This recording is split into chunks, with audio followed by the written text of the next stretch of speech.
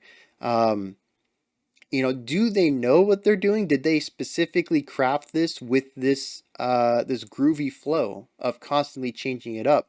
Or was this something that just came about? I don't know. Moving on though, I think I've touched on that. We've already brought about the bridge a lot, so let's dive into it. Why is the bridge different? First of all, I've talked about that the groove is pretty much entirely missing. Unlike the chorus, where the guitars get a little bit more rigid and the vocalist allows the syncopation to stay present and provide a little bit of groove in contrast, there is no vocals here. The guitars have become more rigid. The drums are still doing something a bit more on the metronome. They've introduced some faster bass kicks, some double bass gallops here and there, but for the most part, it's still some metronome playing, so it feels more rigid. But on top of that, we've also moved to new guitar tones, which makes sense because a lot of guitars tend to have a solo guitar tone that kind of cuts back a little bit of the grit and the muddiness in order to provide clarity of the guitar's original timbre. And we also change keys, I think. I'm not quite sure, mostly because there isn't chordal ideas being thrown around in the verse and the chorus. You really have to hear the entire run at the same time and try to like piece all those notes together to hear the underlying chord there. It's not that there isn't a chord progression or a chordal idea underlying or sitting underneath the verse and the chorus. It's just not being played. It's being implied by the notes that you hear. Whereas when we get to the solo section, we have chords being played. I think they're still power chords, but we have chords nonetheless. But then when we also listen to the guitar solo, we can also hear that against the power chords and be able to pick out some stronger chordal ideas. And the bridge sounds completely different than the rest of the song. And I think the biggest notifier to me, what really drew me out, is that as soon as we hit the bridge, and I mean as soon, the very first note of the bridge section, I felt like we had shifted to a Megadeth song. And the more I listen to it, it's something about that third chord in the progression. I don't know what it is, but it uses a note relationship, a chordal mode, whatever, that is something that Megadeth does all the time in their chord progressions. And I don't know exactly what it is, but it has this extra spice, this extra bite to it that isn't present in the rest of the song. So I don't know if it's necessarily a key change. Well, it wouldn't be a key, it would be a mode change. Although also we went from something that I think was a single chord. Yeah, I'm thinking back to both the verse riff and the chorus riff, and I think they're in the same chord, same key, same mode, same everything. They have one idea going on, and now we have an actual chord progression, which might be that we haven't actually changed anything, we've just further explored what was already there. Playing the entire thing with one key doesn't really allow for much change or movement or direction, and now we finally have chordal direction underneath the music. But I do think it's interesting how much that changes the feel of this section. Um, Especially, like I said, that third chord introduces a very characteristic sound to Dave Mustaine's composition style. And I wonder if Megadeth was an inspiration to Pantera, or even just the guitarist of Pantera. I don't know, but it is something that stood out to me a lot. Um, we completely abandoned the sound that we had established already for 2 minutes and went to explore something that is nearby but very different before returning back to where we were.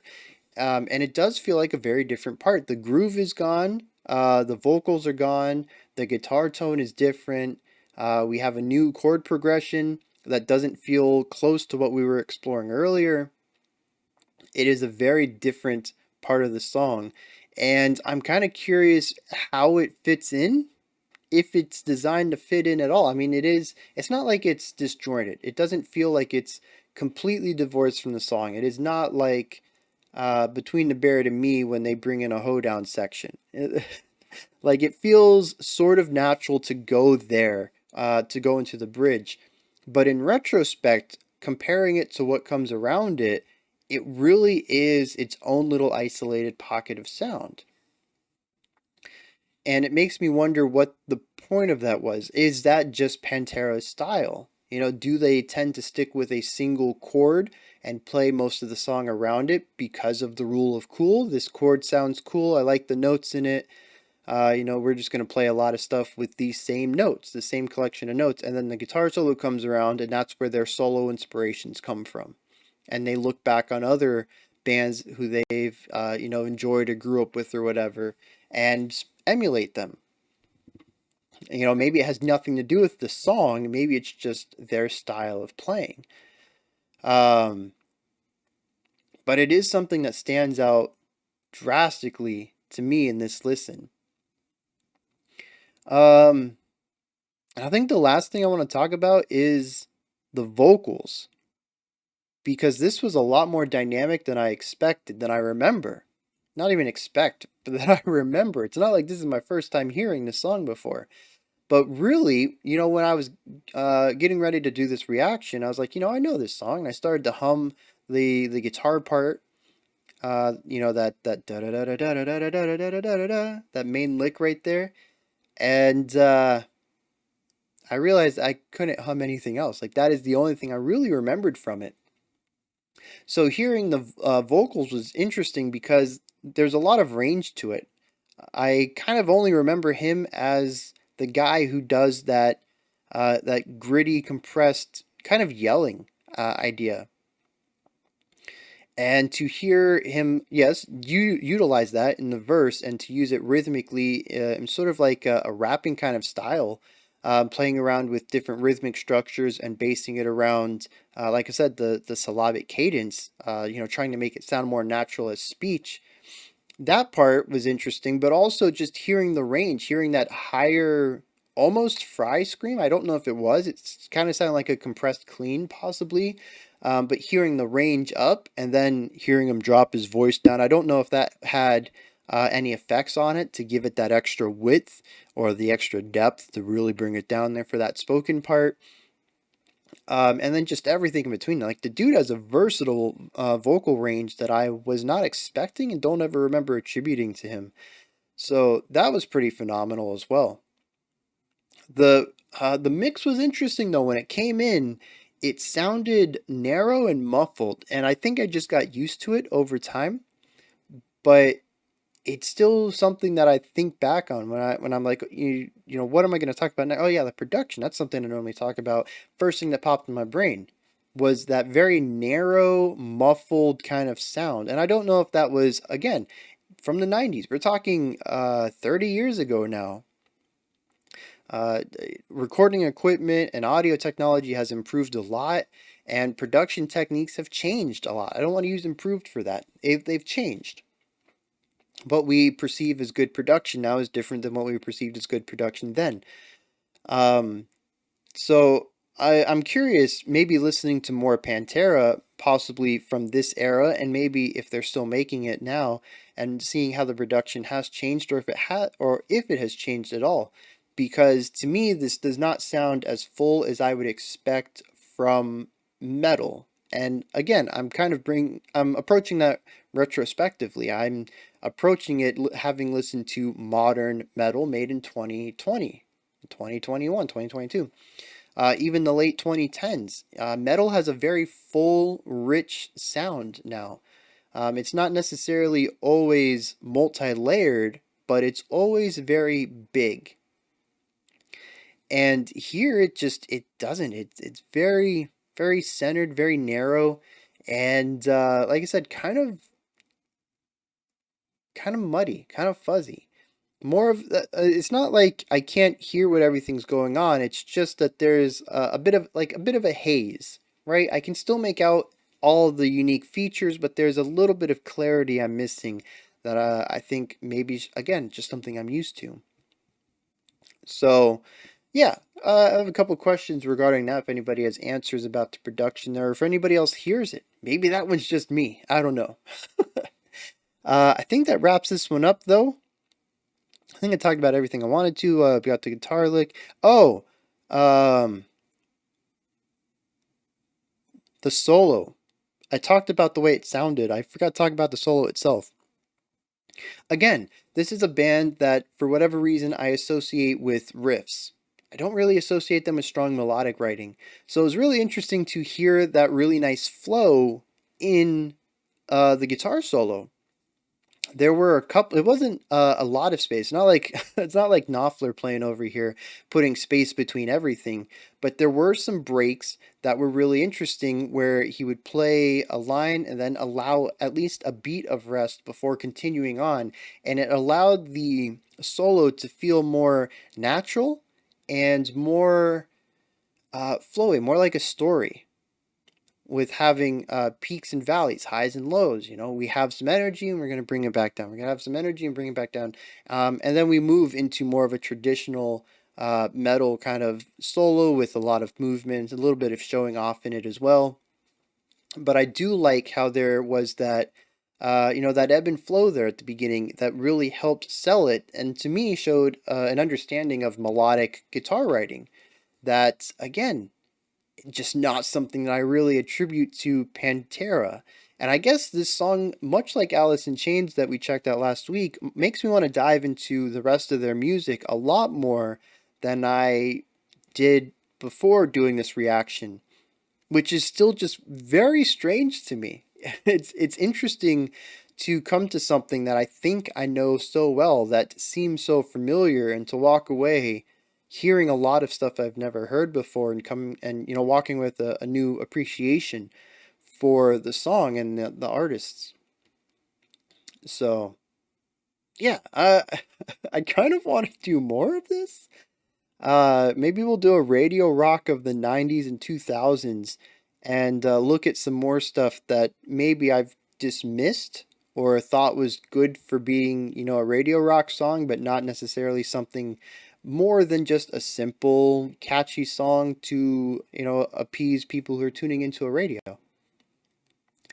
And see if I can't find anything interesting that I haven't heard before. Again, either because my ears are more mature and I'm actually intently listening to this stuff, or just because I'm listening to it on better equipment. Anyways, those are my thoughts on Pantera's Cowboys from Hell. This is where you guys come in. Let me know what you thought of this track. You've probably heard it before, but let me know your interpretations of it, and anything that you might agree with me on or disagree with me on. Maybe this is also the first time you're hearing it with some of these ideas in mind, and you're like, wow, I never noticed that either. Or maybe you knew all of this already and like, hey, thanks for catching up. This is why I love Pantera already. So, any comments are fine. Let me know what's going on in your minds. Above the comment section is a description box, and in there is a link for everything. No, and there's a link for Linktree, which has a link for everything related to the channel. You can submit special selections, follow me on Twitter, support the channel through Patreon, pick up some merch, join the Discord server. There's a ton of stuff in there. Go ahead and check it out. Above the description box, if you could, like, subscribe, and ring the bell. I greatly appreciate all three of those. We have one more video that came out 5 minutes ago. It's our special selection for today. We are looking at another Yes epic, this time The Gates of Delirium. I think this is epic 3 out of 4 of their big epics. So I think there's only one more left, and then I will have heard all of their major 20 plus minute tracks, which is exciting, but also kind of sad because I do look forward to these. Anyways, if that doesn't interest you, I'll be back tomorrow, 5 p.m. Eastern Standard Time, 10 p.m. UTC, as usual. Until next time, remember to be critical but not cynical of the music you listen to, and have a fantastic morning, afternoon, or evening whenever you choose to watch my videos.